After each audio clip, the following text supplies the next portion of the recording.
जय श्री राम। हमारे चैनल को लाइक, शेयर और सब्सक्राइब करें और रामचरितमानस की ऐसी ही प्रेरणादायक कहानियों के लिए जुड़े रहें। नई वीडियो की जानकारी के लिए नोटिफिकेशन बटन दबाएं। अब आगे की कथा सुनिए। जय श्री राम। श्री राम जी के पवित्र अशोक को नाश करने वाले चरणों का स्पर्श पाते ही सचमुच वह तपोमूर्ति अहिल्या प्रकट हो गई। भक्तों को सुख देने वाले श्री रघुनाथ जी को देखकर वह हाथ जोड़कर सामने खड़ी रह गई। अत्यंत प्रेम के कारण वह अधीर हो गई। उसका शरीर पुलकित हो उठा। मुख से वचन कहने में नहीं आते थे। वह अत्यंत बड़भाग्नि अहिल्या प्रभु के चरणों से लिपट गई और उसके दोनों नेत्रों से जल की धारा बहने लगी। फिर उसने मन में धीरज धरकर प्रभु को पहचाना और श्री रघुनाथ जी की कृपा से भक्ति प्राप्त की। तब अत्यंत निर्मल वाणी से उसने इस प्रकार स्तुति प्रारंभ की। हे ज्ञान से जानने योग्य श्री रघुनाथ जी, आपकी जय हो। मैं अपवित्र स्त्री हूँ और हे प्रभु, आप जगत को पवित्र करने वाले, भक्तों को सुख देने वाले और रावण के शत्रु हैं।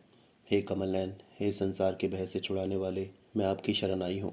मेरी रक्षा कीजिए, रक्षा कीजिए। मुनि ने जो मुझे शाप दिया सो बहुत ही अच्छा किया। मैं उसे अत्यंत अनुग्रह करके मानती हूँ कि जिसके कारण मैंने संसार से छुड़ाने वाले श्री हरि को नेत्र भर कर देखा। इसी आपके दर्शन को शंकर जी सबसे बड़ा लाभ समझते हैं। हे प्रभु, मैं बुद्धि की बड़ी भोली हूँ। मेरी एक विनती है, हे नाथ, मैं और कोई वर नहीं मांगती। केवल यही चाहती हूँ कि मेरा मन रूपी भौरा आपके चरण कमल की रच के प्रेम रूपी रस का सदा पान करता रहे। जिन चरणों से परम पवित्र देवनती गंगा जी प्रकट हुई, जिन्हें शिव जी ने सिर पर धारण किया और जिन चरण कमलों को ब्रह्मा जी पूजते हैं, कृपालु हरि ने उन्हीं को मेरे सिर पर रखा। इस प्रकार बार बार भगवान के चरणों में गिरकर जो मन को बहुत ही अच्छा लगा, उस वर को पाकर गौतम की स्त्री अहिल्या आनंद में भरी हुई पति लोक को चली गई। प्रभु श्री रामचंद्र जी ऐसे दीनबंधु और बिना ही कारण दया करने वाले हैं। तुलसीदास जी कहते हैं, हे शठ, तू कपट जंजाल छोड़कर उन्हीं का भजन कर। मास परायण सातवां विश्राम। श्री राम जी और लक्ष्मण जी मुनि के साथ चले। वे वहां गए जहाँ जगत को पवित्र करने वाली गंगा जी थी। महाराज गाधी के पुत्र विश्वामित्र जी ने वह सब कथा कह सुनाई जिस प्रकार देवनती गंगा जी पृथ्वी पर आई थी। तब प्रभु ने ऋषियों सहित गंगा जी में स्नान किया। ब्राह्मणों ने भांति भांति के दान पाए। फिर मुनिवृंद के साथ वे प्रसन्न होकर चले और शीघ्र ही जनकपुर के निकट पहुंच गए। श्री राम जी ने जब जनकपुर की शोभा देखी तब वे छोटे भाई लक्ष्मण सहित अत्यंत हर्षित हुए। वहाँ अनेकों बावलियाँ, कुएं, नदी और तालाब हैं जिनमें अमृत के समान जल है और मणियों की सीढ़ियाँ बनी हुई हैं। मकरंद रस से मतवाले होकर भौरे सुंदर गुंजार कर रहे हैं। रंग बिरंगे पक्षी मधुर शब्द कर रहे हैं।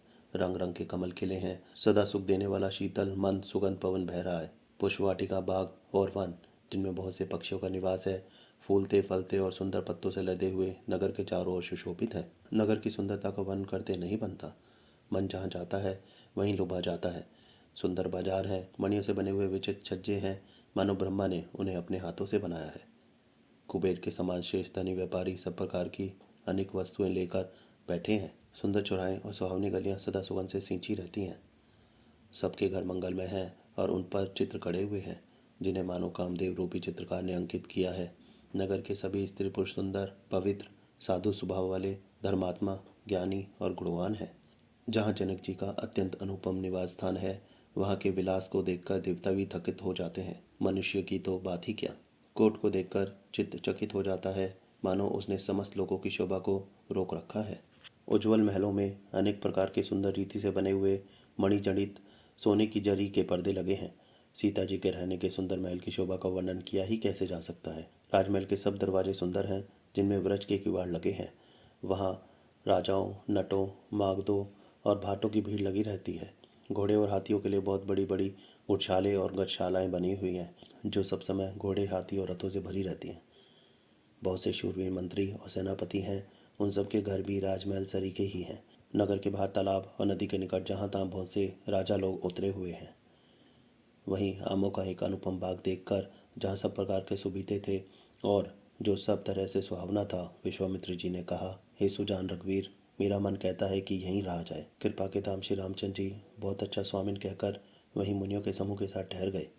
मिथिलापति जनक जी ने जब यह समाचार पाया कि महामुनि विश्वामित्र आए हैं, तब उन्होंने पवित्र हृदय के मंत्री, बहुत से योद्धा, श्रेष्ठ ब्राह्मण, गुरु और अपनी जाति के श्रेष्ठ लोगों को साथ लिया और इस प्रकार प्रसन्नता के साथ राजा मुनियों के स्वामी विश्वामित्र जी से मिलने चले।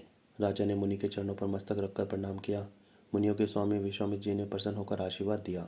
फिर सारी ब्राह्मण मंडली को आदर सहित प्रणाम किया और अपना बड़ा भाग्य जानकर राजा आनंदित हुए। बार बार कुशल प्रश्न करके विश्वामित्र जी ने राजा को बैठाया। उसी समय दोनों भाई आ पहुँचे जो फुलवाड़ी देखने गए थे। सुकुमार किशोर अवस्था वाले श्याम और गौरवर्ण के दोनों कुमार नेत्रों को सुख देने वाले और सारे विश्व के चित्त को चुराने वाले हैं।